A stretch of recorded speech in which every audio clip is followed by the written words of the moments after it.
তৎকালীন রোকেয়া বিশ্ববিদ্যালয়ের প্রক্টর রাষ্ট্রবিজ্ঞান বিভাগের সহযোগী অধ্যাপক উনি আজকে তদন্তপ্রাপ্ত আসামি হিসাবে গ্রেপ্তার হয়েছেন।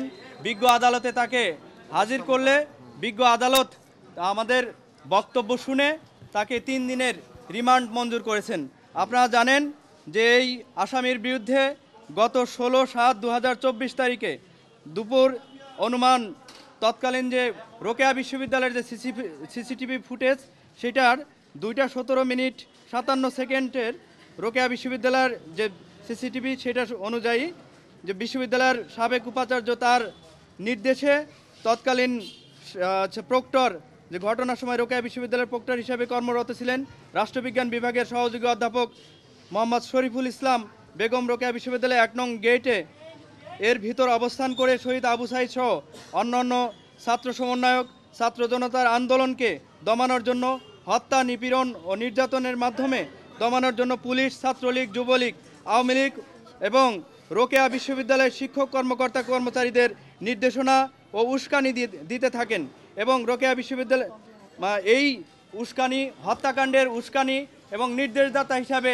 মূল যে নির্দেশদাতাদের মধ্যে অন্যতম একজন হিসাবে আজকের যে সাবেক প্রক্টর উনি গ্রেপ্তার হয়েছেন। আমরা বিজ্ঞ আদালতে তার 3 দিনের রিমান্ড আবেদন করলে বিজ্ঞ আদালত 5 দিনের রিমান্ড আবেদন করলে 3 দিনের রিমান্ড আবেদন মঞ্জুর করেন।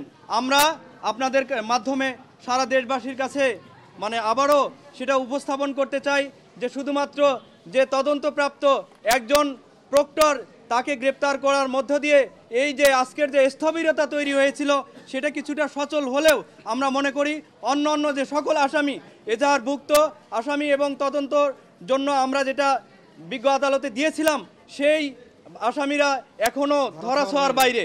এইটা কোনোভাবেই কাম্য নয়। আমরা মনে করি অবিলম্বে প্রত্যেকটা আসামিকে গ্রেপ্তার করতে হবে। এখানে পুলিশের যে ঊর্ধ্বতন কর্মকর্তা কিনা সে বড় ব্যক্তি কিনা সেটা গুরুত্বপূর্ণ নয়।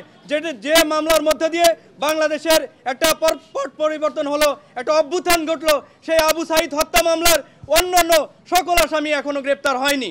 এটা খুবই দুঃখজনক। শুধুমাত্র 1-2 জন পুলিশ আপনারা জানেন তারা পুলিশ কাস্টডিতেই হেফাজতেই ছিল এবং পরবর্তীতে আজকের এই তদন্তপ্রাপ্ত যে আসামি প্রক্টর শরীফুল ইসলামকে গ্রেপ্তার করা হলো। তাহলে বাকি আসামিরা কোথায় গেল? বাংলাদেশ ছেড়ে যদি গিয়ে থাকে তাহলে তাদেরকে নিয়ে আসা হোক। আবার আমরা জানি অনেকে শুনেছি যে তারা নানানভাবে গা ঢাকা দিয়ে আছে। তাহলে কেন থাকবে? আবু সাঈদ হত্যা মামলার আজকে আবু সাঈদ একটা মডেল, পত্র পত্রিকায় নানান জায়গায় তাকে একটা ব্র্যান্ড হিসাবে উপস্থাপন করা হচ্ছে। তাহলে ব্র্যান্ড হিসাবে উপস্থাপন করা হবে বাংলাদেশের অভ্যুত্থানে তার মৃত্যুর মধ্যে দিয়ে, তার জীবন স্যাক্রিফাইসের মধ্যে দিয়ে দেখা গেল যে একটা নতুন বাংলাদেশ কিংবা অভ্যুত্থান পরবর্তী বাংলাদেশ পেলাম, কিন্তু তার হত্যার বিচার হচ্ছে না, তার যে আসামিরা গ্রেপ্তার হচ্ছে না। এটা খুবই দুঃখজনক। আমরা সংক্ষুব্ধ। আমরা মনে করি অবিলম্বে এই শুধুমাত্র 2 জন পুলিশ কর্মকর্তা নয়, আজকের এই প্রক্টর এই আসামি নয়, এই হত্যাকাণ্ডের সাথে প্রত্যেককে অবিলম্বে গ্রেপ্তার করা হোক এবং তাদের তদন্তে যাদেরকে পাওয়া হবে তাদেরকে গ্রেপ্তার করে এই হত্যাকাণ্ডের বিচার দ্রুত এগিয়ে নেওয়ার জন্য আমরা প্যানেল আইনজীবীদের পক্ষ থেকে সেটা জোর দাবি জানাচ্ছি। এবং আপনারা জানেন সংক্ষুব্ধ সব পক্ষ, রংপুরবাসী, সারা দেশবাসী আবু সাঈদ হত্যা মামলার বিচারের অগ্রগতি দেখতে চায়। তার সাথে আমরাও প্যানেল আইনজীবীরাও সেই অগ্রগতি দাবি জানিয়ে আমরা শেষ করছি।